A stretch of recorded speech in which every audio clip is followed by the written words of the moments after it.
נסיכת השמש, דוד גרוסמן. נוגה ישבה על השולחן במטבח, נדנדה רגליים באוויר ואמרה לאמא, אם אני הנסיכה הקטנה שלך, אז את המלכה? אני המלכה, אמרה אמא, ונשענה על המגב. אז למה אין לך כתר?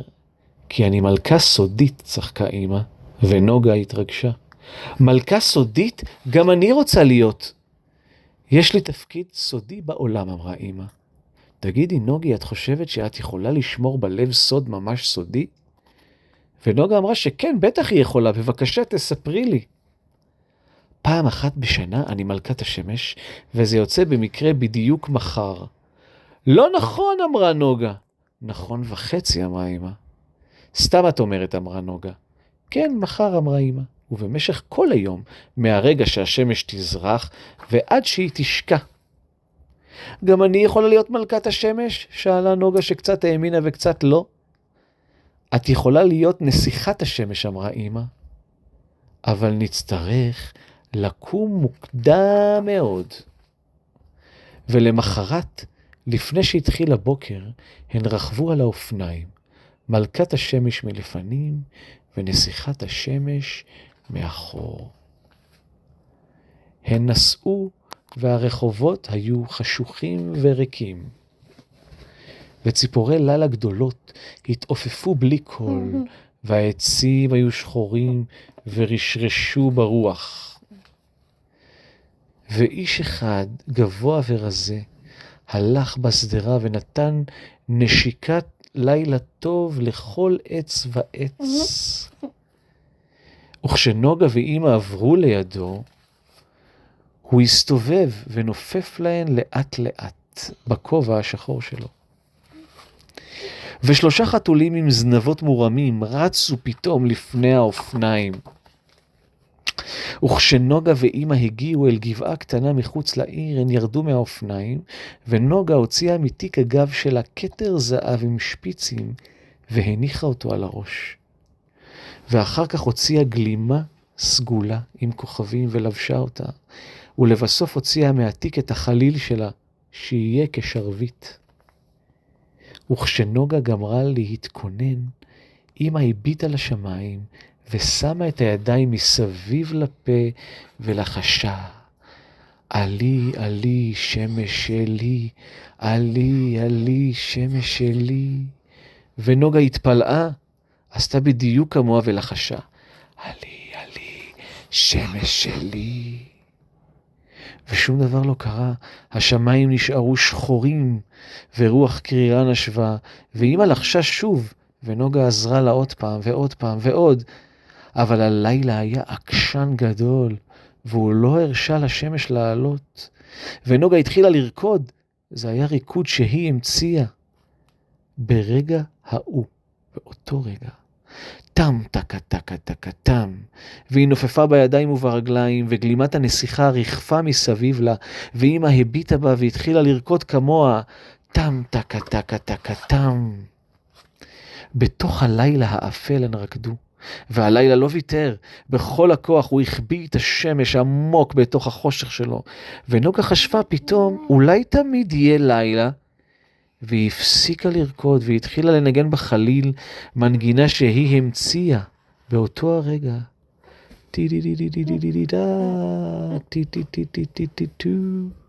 עוד ועוד נגנה את המנגינה הקטנה שלה, ואמא לחשה איתה, לי לי לי לי לי לי לי לי לי.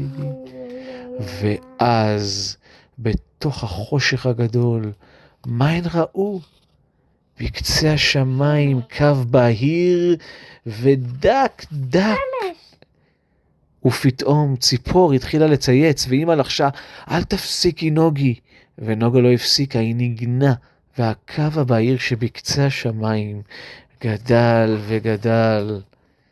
קרני אור דקות עלו מתוכו והאירו את העננים באדום, והחושך נעשה חלש, והאור התחזק והתמלא, ועוד ציפורים התחילו לשיר. נוגה כבר לא נגנה, היא חיפשה את היד של אמא, ושתיהן עמדו וחיכו, ואז הנה, סוף סוף מתוך הבהיר בהיר, תראי אמא, אני רואה ילדתי, מה ככה היא זורחת? ככה בדיוק. בהתחלה היא נראתה כמו קצה של כדור עגול שמציף בקצה השמיים ושמציץ. ואז היא נהייתה אדומה, כאילו התאמצה מאוד לצאת מתוך החושך. ואחר כך הייתה זהובה ועלתה עוד ועוד, ואז היא נראתה קצת כמו ביצה, כמו חלמון צהוב גדול צף בשמיים. ואחר כך הייתה זוהרת כל כך, שלא היה אפשר להביט בה, וכבר כל העולם נשטף באור. והעיניים של נוגה ואמא הבריקו, ושתיהן אמרו, בוקר טוב, שמש. ועלו על האופניים, ונסעו הביתה לאכול חביתה עם זעתר. זה היה יום מיוחד, כי כל דבר ביום הזה קרה בתוך האור של השמש, שנוגה עזרה לה להתעורר. ילדים ואנשים הלכו ברחובות ודיברו וצחקו בתוך האור של השמש הזאת. וחמור קטן משך עגלה, ועל הראש שלו היה כובע קש עם חורים לאוזניים, שיהיה לו צל בשמש הזאת. וחתול ג'ינג'י נמנם על גדר בשמש, והוא אפילו לא ידע שהילדה היא מגלימה, והכתר והחליל שעוברת כעת לידו, היא זאת שהאירה את השמש הבוקר. אבל נוגה ואמא שלה הביטה זו בזו, ועשו פרצוף סודי, כי הן ידעו בדיוק איך התחיל היום הזה, שילדים ואנשים הולכים בו במכנסיים קצרים, ושחתולים ג'ינג'י מנמנמים בו, ושכולם בו נראים די שמחים, פשוט מפני שיש יום ויש אור ויש עולם. ובערב האור התחיל להיות חלש, והיה ברור שהשמש מתעייפת. נוגה ואמא עלו על האופניים וטסו אל שפת הים, ועמדו עם הרגליים במים ולחשו. שמש נחמדת, שמש שמשון, הגיע הזמן ללכת לישון. שוב ושוב הם לחשו, והשמש שקעה עוד ועוד, והייתה זהובה, ואחר כך אדומה, כמו ברגע הראשון של היום, אבל הפוך.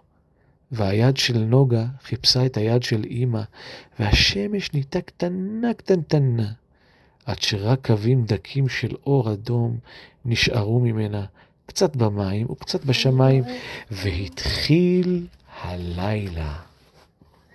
בכל יום מישהו אחר הוא מלך השמש, או מלכת השמש, או נסיכת השמש, אמרה אמא, כשהשכיבה את נוגה לישון.